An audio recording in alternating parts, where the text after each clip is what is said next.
नमस्कार प्रिय छात्रों, आपका स्वागत है आपके अपने चैनल रुद्र शिक्षण में। और टाइम और टेंस के इस वीडियो लेक्चर की कड़ी में हम लोग आ पहुँचे हैं फ्यूचर एंड डेफिनिट टेंस में। बच्चों, आज हम लोग फ्यूचर एंड डेफिनिट टेंस की पहचान, कैसे हम वाक्यों को ट्रांसलेट करते हैं, इन चीज़ों को इस वीडियो में शॉर्ट में समझेंगे। चलिए शुरू करते हैं। Future indefinite tense. बच्चों, फ्यूचर एंड डेफिनिट टेंस की पहचान क्या होती है? हम जब भी हिंदी में कोई वाक्य पढ़ते हैं और वाक्य के क्रिया के अंत में गा, गी आदि शब्द आता है, तो ऐसे वाक्यों को हम फ्यूचर एंड डेफिनिट टेंस में रखते हैं। बच्चों, फ्यूचर एंड डेफिनिट टेंस के वाक्यों से हमें ये ज्ञात होता है कि कोई कार्य भविष्य में शुरू होगा। कोई कार्य भविष्य में शुरू होगा। वो कार्य कब शुरू होगा, कितने देर तक होगा और कब खत्म होगा, इसके बारे में हमें कोई भी इंफॉर्मेशन नहीं प्राप्त होती है। इसीलिए इसको हम फ्यूचर एंड डेफिनिट टेंस कहते हैं। एंड डेफिनिट का मतलब होता है अनिश्चित, क्योंकि यहाँ पे जो भी एक्शन होगा वो उसका स्टार्टिंग पॉइंट, प्रोसेस टाइम और एंडिंग पॉइंट नहीं दिया गया होता है। इसीलिए हम इसको फ्यूचर एंड डेफिनिट टेंस कहते हैं। अब अगर फ्यूचर एंड डेफिनिट टेंस का कोई वाक्य हमको ट्रांसलेट करना है हिंदी से इंग्लिश में, तो सबसे पहले हम सब्जेक्ट लिखेंगे। उसके बाद सहायक क्रिया जो कि विल या शैल होता है। अभी यहाँ पे शैल का प्रयोग कब करते हैं हम लोग?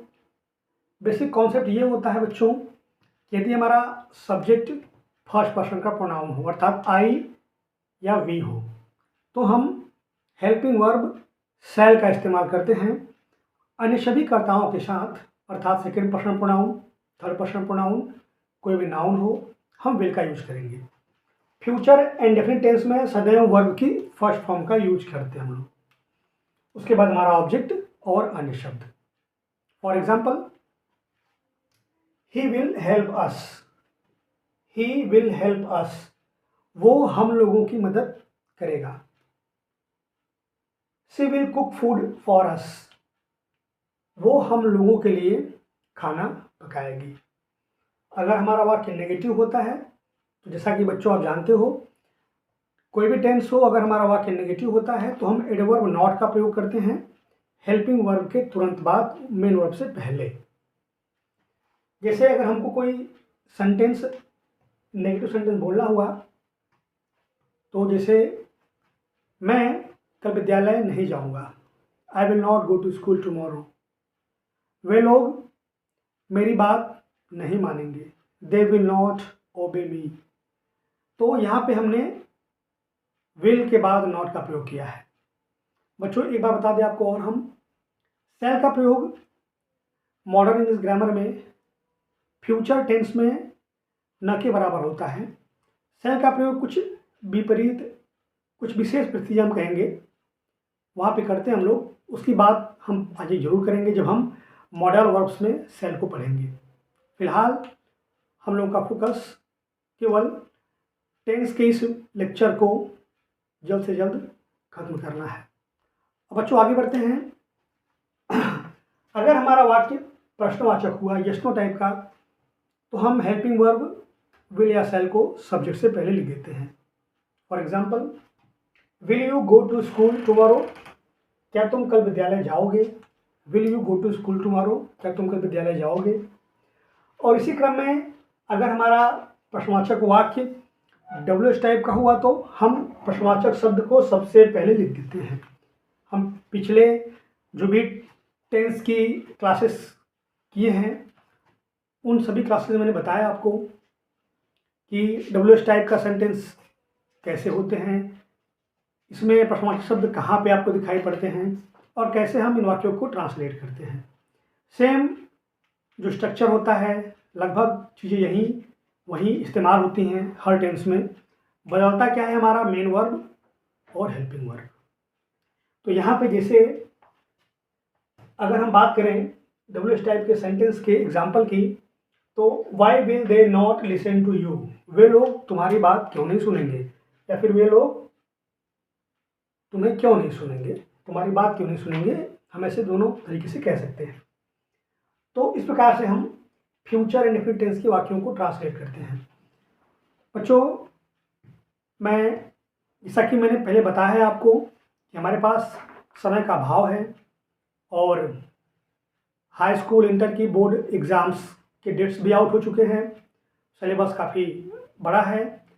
तो मेरी कोशिश यही है कि मैं छोटे से छोटे लेक्चर क्लासेस में आपको चीज़ें बता सकूं, और डेप्थ में जाने के लिए मैं आप सभी को ये सजेस्ट करूंगा कि आप अपने पास एक ग्रामर की किताब रखिए और उस किताब में दिए गए अभ्यास जो टेंस के हैं उनको अपने खुद से हल करने की कोशिश कीजिए। बाकी यदि आपको कोई समस्या आती है तो आप ज़रूर हमसे मैसेज के माध्यम से, टेलीग्राम हमारा चैनल अभी ओपन हो चुका है, आप उससे जुड़ करके हम जल्दी लिंक डाल देंगे, लेक्चर के पास में आपको लिंक मिल जाएगा वीडियोस में, और आप कमेंट बॉक्स में भी हमें अपने समस्याओं से रूबरू करा सकते हैं। आई होप आपको फ्यूचर इंडेफिनिट टेंस के वाक्यों को कैसे ट्रांसलेट करते हैं समझ में आया होगा। हम इस वीडियो लेक्चर को और भी आगे बढ़ाएंगे और आगे बात करेंगे हम लोग फ्यूचर कंटिन्यूअस टेंस की। बच्चों, आगे बढ़ते हैं। अब बात करते हैं हम लोग फ्यूचर कंटिन्यूअस टेंस की। फ्यूचर कंटिन्यूअस टेंस के वाक्यों से हमें ये ज्ञात होता है कि कोई कार्य भविष्य में शुरू होगा और लगातार आगे बढ़ता रहेगा। फ्यूचर कंटिन्यूअस टेंस के वाक्यों की जो पहचान होती है वो वाक्य के क्रिया के अंत में रहा होगा, रही होगी, रहे होंगे आदि शब्द से होता है। फ्यूचर कंटिन्यूअस टेंस को ट्रांसलेट करने का जो अपना स्ट्रक्चर होता है, आइए समझते हैं और कुछ एग्जाम्पल के माध्यम से कुछ वाक्यों को ट्रांसलेट भी करते हैं। तो बच्चों, अगर हमारा वाक्य अफर्मेटिव है तो हम सब्जेक्ट के बाद विल प्लस में बीई, वर्ब की आईएनजी फॉर्म, फिर ऑब्जेक्ट, फिर अन्य शब्द का इस्तेमाल करते हैं। For example, he will be watching TV at home tomorrow. बच्चों, यहाँ पे गौर करने वाली बात यह है कि जैसा कि बताया मैंने आपको, जो भी घटनाएं होंगी वो भविष्य में होंगी, अर्थात भविष्य में किसी कार्य के लगातार जारी रहने का बोध होता है। तो he will be watching TV at home tomorrow मतलब कल वो टीवी देख रहा होगा, कल वो घर पर टीवी देख रहा होगा। तो आप देख पा रहे हैं कि जो भी कार्य अथवा घटना होगा वो भविष्य में होगा। अब अगर हमारा वाक्य नेगेटिव होता है तो यहाँ पे हमें ध्यान रखना है कि हम विल के तुरंत बाद और बी के पहले एडवर्ब नॉट का यूज करेंगे। For example, she will not be helping us from next month. She will not be helping us from next month अर्थात वो अगले महीने से हमारी मदद नहीं कर रही होगी, वो अगले महीने से हमारी मदद नहीं कर रही होगी। आप देख पा रहे हैं बच्चों, यहाँ पे मदद न करने वाला जो कार्य है वो भविष्य में अर्थात अगले महीने से बंद होगा। आई होप आपको ये बात समझ में आ रहा होगा कि फ्यूचर कंटिन्यूअस टेंस के जो वाक्य होते हैं उसमें जो भी घटना घटित हो रही होती है वो भविष्य में लगातार घटित होने की जानकारी उससे हमें प्राप्त होता है। अब बात करें अगर हम प्रश्नवाचक वाक्यों की, तो अगर हमारा प्रश्नवाचक वाक्य यस नो टाइप का है, अर्थात हिंदी में क्या से शुरू हो रहा है, जैसे क्या वे लोग बाजार जा रहे होंगे, क्या राधा कल 2 बजे किचन में खाना पका रही होगी। तो ऐसे वाक्यों को ट्रांसलेट करने के लिए हम क्या करते हैं, जैसे कि पहले हमने पढ़ा है कि हम वाक्य के हेल्पिंग वर्ब को सबसे पहले लिख देते हैं। जैसे कि यहाँ पे लिखा हुआ है विल या सेल प्लस सब्जेक्ट प्लस में बी प्लस में वर्ब की आईएनजी फॉर्म, ऑब्जेक्ट और अन्य शब्द, क्वेश्चन मार्क अनिवार्य होता है। For example, will you be waiting for us at station. Will you be waiting for us at station, क्या आप हम लोगों का इंतज़ार स्टेशन पर कर रहे होगे, क्या आप हम लोगों का इंतज़ार स्टेशन पर कर रहे होगे। अब बच्चों इसी क्रम में अगर हमारा वाक्य डब्ल्यू एस टाइप का हुआ तो हम सबसे पहले उस प्रश्नवाचक शब्द की अंग्रेजी लिखते हैं जो वाक्य के बीच में आया हुआ होता है। For example, why will she be working there till next year. Why will she be working there till next year, वो अगले साल तक वहाँ पर कार्य क्यों कर रही होगी, वो अगले साल तक वहाँ पर कार्य क्यों कर रही होगी। बच्चों ये जो बेसिक कॉन्सेप्ट्स हैं इसको और भी बेहतर समझने के लिए या फिर टेंसेस को अच्छे से आत्मसात करने के लिए आपको प्रैक्टिस की अति आवश्यकता होगी। इसके लिए मैं आपसे बार बार कह रहा हूँ, अपने पास आप कोई भी एक इंग्लिश ग्रामर की बुक रखिए, वहाँ पे टेंस का जो लेसन है वहाँ पे जाइए। टेंस के लेसन में आपको हर टेंस के अंत में आपको अभ्यास जरूर मिल जाता है हिंदी से अंग्रेजी में कन्वर्ट करने के लिए, अथवा कई बार कुछ किताबों में हमको अंग्रेजी से हिंदी में कन्वर्ट करने के लिए भी वाक्य मिल जाते हैं। आपने सुना होगा एक बड़ी अच्छी कहावत है जिस पे मैं पूर्ण रूप से बिलीव करता हूँ, practice makes a man perfect.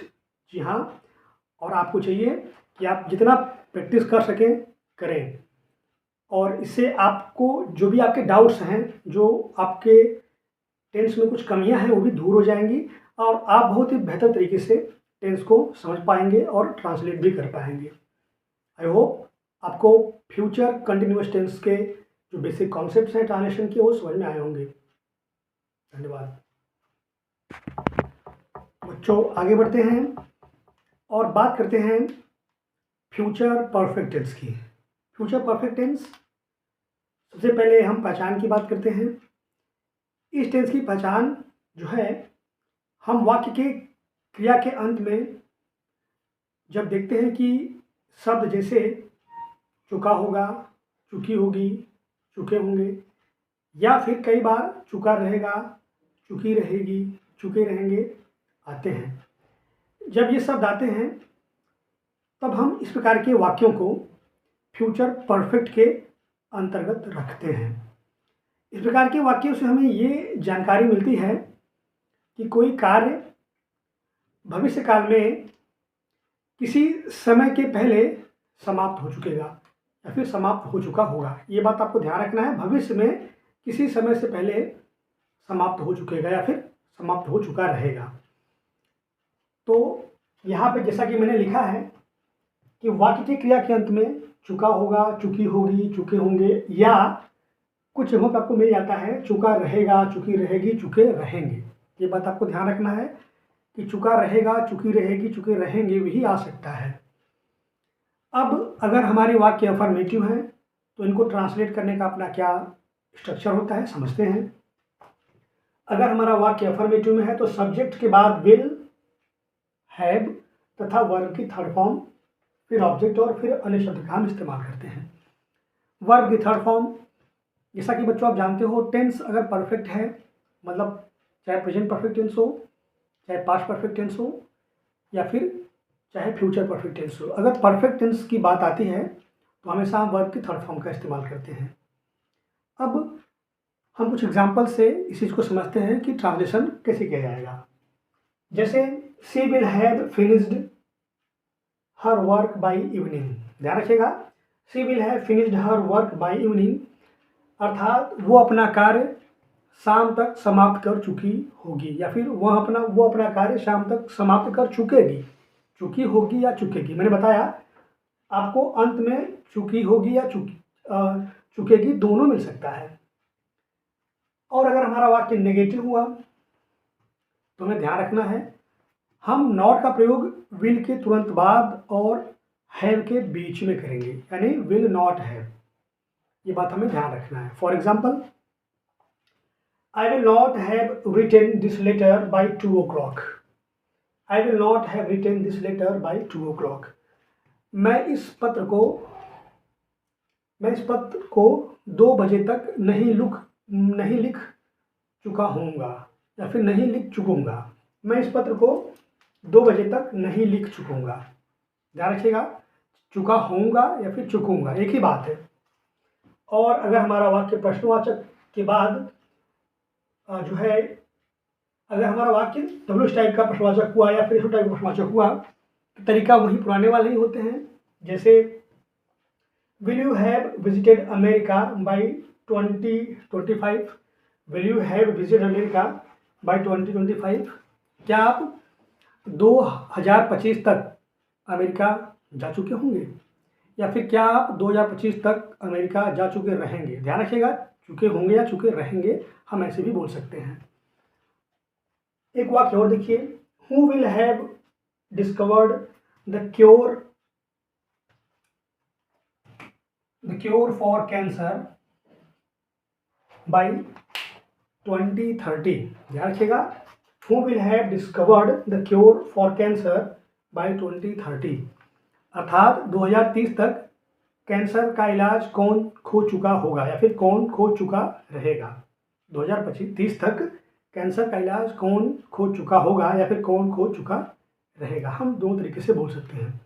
I hope आपको जो बेसिक कॉन्सेप्ट है फ्यूचर परफेक्ट टेंस का वो समझ में आया होगा। धन्यवाद बने रहने के लिए। बच्चों आगे बढ़ते हैं और बात करते हैं फ्यूचर परफेक्ट कंटिन्यूअस टेंस की। फ्यूचर परफेक्ट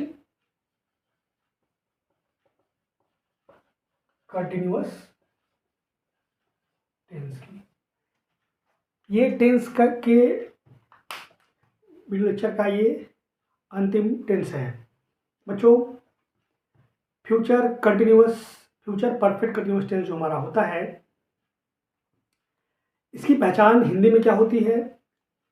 इस टेंस के वाक्यों से हमें ये ज्ञात होता है भविष्य में किसी निश्चित अथवा अनिश्चित समय से किसी कार्य के लगातार जारी होने का बोध होता है। ध्यान रखिएगा, भविष्य में किसी निश्चित या अनिश्चित समय से किसी कार्य के लगातार जारी होने का बोध होता है।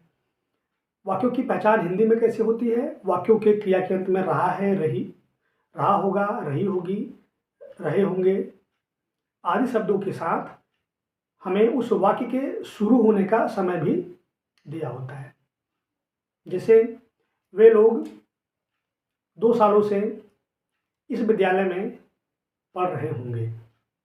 राधा सोमवार से प्रतिदिन मंदिर जा रही होगी। अब इस टेंस के वाक्यों को हम ट्रांसलेट कैसे करते हैं, आइए स्ट्रक्चर और एग्जाम्पल के माध्यम से समझते हैं। तो अगर हमारा वाक्य अफर्मेटिव सेंटेंस में होता है तो सब्जेक्ट के बाद विल है, प्लस में बिन, फिर वर्ब के आईएनजी फॉर्म ऑब्जेक्ट अन्य शब्द, फिर यहाँ पे सिंस या फॉर, प्लस में टाइम का यूज किया जाता है। सिंस या फॉर का क्या कॉन्सेप्ट होता है, हमने इस चीज़ को पहले भी समझा है। सिंस का प्रयोग हम तब करते हैं जब कार्य के आरंभ होने का समय एक पॉइंट ऑफ टाइम हो। पॉइंट ऑफ टाइम अर्थात जैसे सुबह से 3 बजे से, सोमवार से, अप्रैल से, 2016 से, बचपन से, ये सभी पॉइंट ऑफ टाइम होते हैं। तो अगर वाक्य में हमें कोई पॉइंट ऑफ टाइम दिया होता है तो हम सिंस का प्रयोग करते हैं। अपार्ट फ्रॉम इट, इससे हट करके अगर हमारा समय, कार्य के आरंभ होने का समय एक अनिश्चित समय हो अर्थात पीरियड ऑफ टाइम, समय का एक भाग हो, एक अवधि हो, तो हम फॉर का यूज करते हैं। जैसे 2 घंटे से, 2 दिन से, 2 सालों से। एग्जाम्पल के माध्यम से इस चीज को हम समझते हैं। She will have been reading this book for 2 days. She will have been reading this book for 2 days. वो इस किताब को 2 दिनों से पढ़ रही होगी। She will have been reading this book for 2 days. वो इस किताब को 2 दिनों से पढ़ रही होगी। 2 दिनों से पढ़ रही होगी, 2 दिन समय का एक भाग है, हमने यहाँ पे फॉर का यूज किया है। इसी तरीके से अगर हमारा वाक्य नेगेटिव होता है तो हम विल नॉट हैव बीन का यूज करते हैं। ध्यान रखिएगा, विल के जस्ट बाद हम नॉट एडवर्ब का यूज करते हैं। I will not have been living in this city since Monday. I will not have been living in this city since Monday, अर्थात मैं सोमवार से इस शहर में नहीं रह रहा हूँगा। मैं सोमवार से इस शहर में नहीं रह रहा हूँगा। सोमवार से ये समय निश्चित है, इसलिए हमने यहाँ पे सिंस का यूज़ किया है। अगर हमारा वाक्य प्रश्नवाचक होता है, इसको टाइप का प्रश्नवाचक होता है, तो हम सब्जेक्ट को सबसे पहले लिख देंगे, सब्जेक्ट से पहले हम हेल्पिंग वर्ब को लिख देते हैं। विल सब्जेक्ट है प्लस बिन वाक्यांश फॉर्म ऑब्जेक्ट अन्य शब्द समय के हिसाब से सिंस या फॉर, फिर हम टाइम को मेंशन कर देते हैं। For example, will you have been watching this movie since 2 o'clock? Will you have been watching this movie since 2 o'clock? क्या आप इस फिल्म को 2 बजे से देख रहे होंगे? क्या आप इस फिल्म को 2 बजे से देख रहे होंगे? ध्यान रखिएगा बच्चों, जो भी घटनाएं होंगी वो भविष्य में होंगी, यानी 2 बजे से आने वाले टाइम की बात यहाँ पे हो रही है। इसी क्रम में अगर हमारा वाक्य डब्ल्यू टाइप का प्रश्नवाचक होता है, तो हम उस प्रश्नवाचक शब्द की एनर्जी सबसे पहले लिख करके वाक्य को ट्रांसलेट करते हैं। For example, who will have been working in this factory for 10 years? Who will have been working in this factory for 10 years? इस कारखाने में 10 सालों से कौन कार्य कर रहा होगा? इस कारखाने में 10 सालों से कौन कार्य कर रहा होगा? बच्चों, मैंने पूरी कोशिश की कि कम समय में आपको हम एक बार टेंस का एक ओवरव्यू जरूर दे सकूं, और मेरी आशा है कि मैं अपने इस योजना में सफल रहा हूं। अब तक मैंने आप लोगों को sentence type, sentence language, grammar क्या होता है, टेंस क्या है, और आज के इस वीडियो लेक्चर में हमने टेंस के सभी प्रकारों को कवर किया। मैं अभी से बता देना चाहूँगा कि हमारी अगली जो वीडियो लेक्चर क्लास शुरू होगी वो नरेशन से होगी। अब आप हो जाइए सीरियस, चूँकि आपका एग्ज़ाम भी आ गया है, तो मैं संभवतः अब उन टॉपिक्स को टच करने वाला हूँ that are going to be very important for your examination.